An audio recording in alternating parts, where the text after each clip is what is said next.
Well, it's Wednesday again. Oh, well, I think it's Wednesday. Whatever day you see this should be. But guess what day it is? It's Slop in the Shop day. We're going to be feeding them pigs today. And we got our typical mix. It's just a little bit of everything. As usual. This stuff we worked on. Little start. I think there's some machining clips where I modified a starter base. A few other odd and end things that I've got on here I throwed in. Some pictures of the race car. A few other odd and end things we're doing.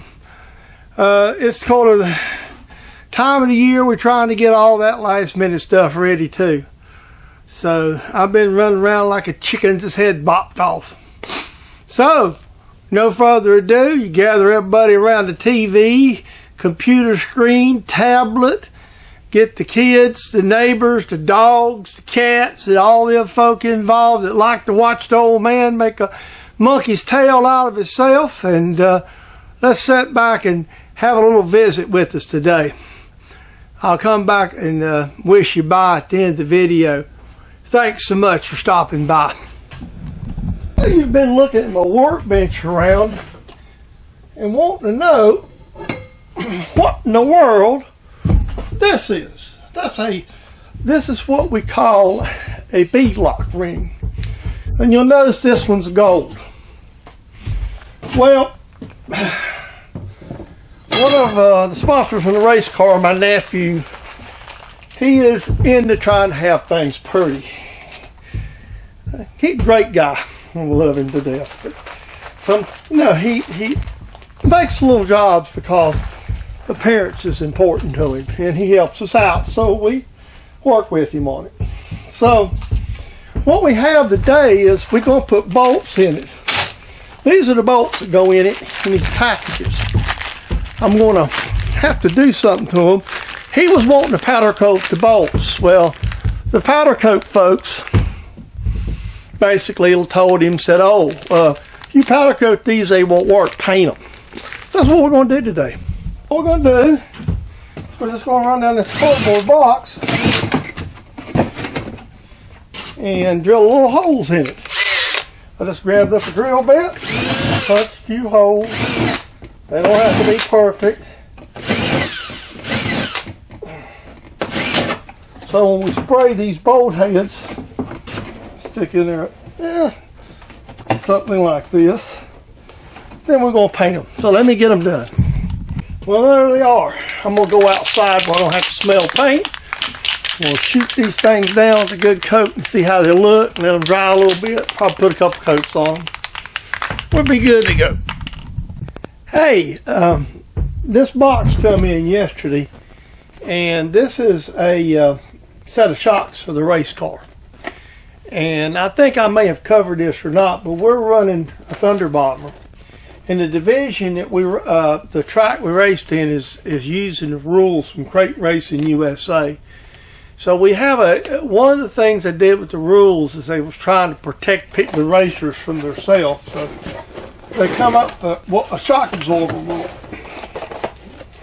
And this is a standard Bilstein street stock shock in this box. This is actually a front. I've already taken out and looked at it. Each one of these shocks, this is a standard number. I don't know if you can see it. I'll bring it up here close. AKT 43. What this is the shock that goes on a Monte Carlo replacement racing shock, street stock shock. Each one of these has a serial number. This is actually 173. And what comes in the box, I've already opened the box off camera, is, just like you go to a racing part supplier and you buy the parts. This is the bolts, and this is the shock absorber here. Now, the only difference with this shock and one you can go buy from any speed shop is this little Crate Racing sticker on it. See ya. So, to sum it up, the reason they're doing this is these shocks are crimp sealed, but this can be taken off and these shocks can be opened up. And they can revalve them, similar to a NASCAR shock. This set of shocks costed me $300 and $44 to the door. The bill's laying here somewhere. It might be in here. It don't even say how much the bill was.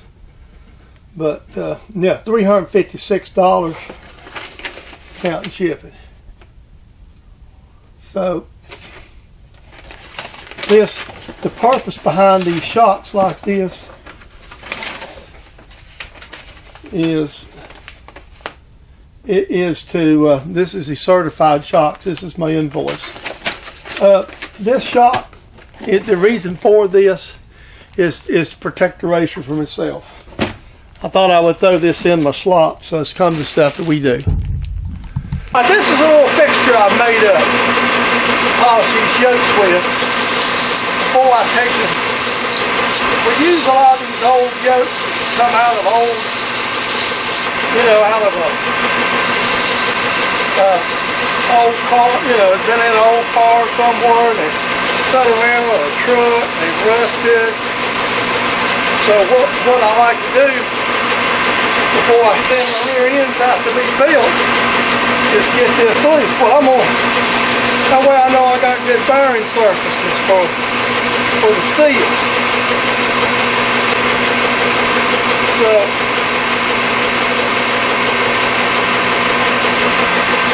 that way I can clean them up. See, the seal's not going to ride here, but it'll ride about right there. And what I just done was pulled a piece of cloth and all. So all this is just a little arbor I've made up. And all I'm doing is taking the 240 emery cloth and I'm just polishing this right up to get it polished nice and shiny, make a good seal surface. So, and I don't think that's going to be on the seal. I think that's going to be, where the seal actually rubs is pretty good. I'm going to go ahead and I'll polish it some more, but you get the idea. What we're doing today is we're making I got a starter issue with the race car. So what we're doing is we can't find the starter we need for clearance. Nothing wrong with the starter. To get the clearance that I'm looking for, excuse me a minute, I'm having to cut a notch out. What it is, our bolts won't fit. And I had a little problem with the mill grab, and I'm going to have to clean up some other stuff. But basically what I'm going to do is mill a slot out of this. I didn't show all this work because I didn't really want to bore you. It's just a little piece of square tubing I'm going to bolt. What it's for is I'm going to bolt it to the uprights of my race car trailer and wrap another drop cord to get them. What happens is sometimes what we do is pull all these drop cords out, and then we got to hunt everything up at the end of the night. That way we just roll them up on the side of the trailer and keep digging. Probably make another one out of 1/4 bolts too. But this is for the heavier drop cord. Well, you guys have seen my racing trailer. We just use a basic open trailer to carry our Thunder Bomber on. We don't have no fancy nothing. And I think you've seen in the videos where I've mounted these lights on it. And this platform was on the trailer. I think I may have even showed where I put a piece of PVC here to throw the tire gauge in while we're at the track. But I've made some other little changes, and we use drop cords to run generator. Most of the time this is where the lights is wired into the trailer. It just plugs into the generator. And this is a drop cord we run to the back of the generator, back of the trailer to run our battery charger, air compressor, such stuff as that. One of the things you run into, is I carry two different ones.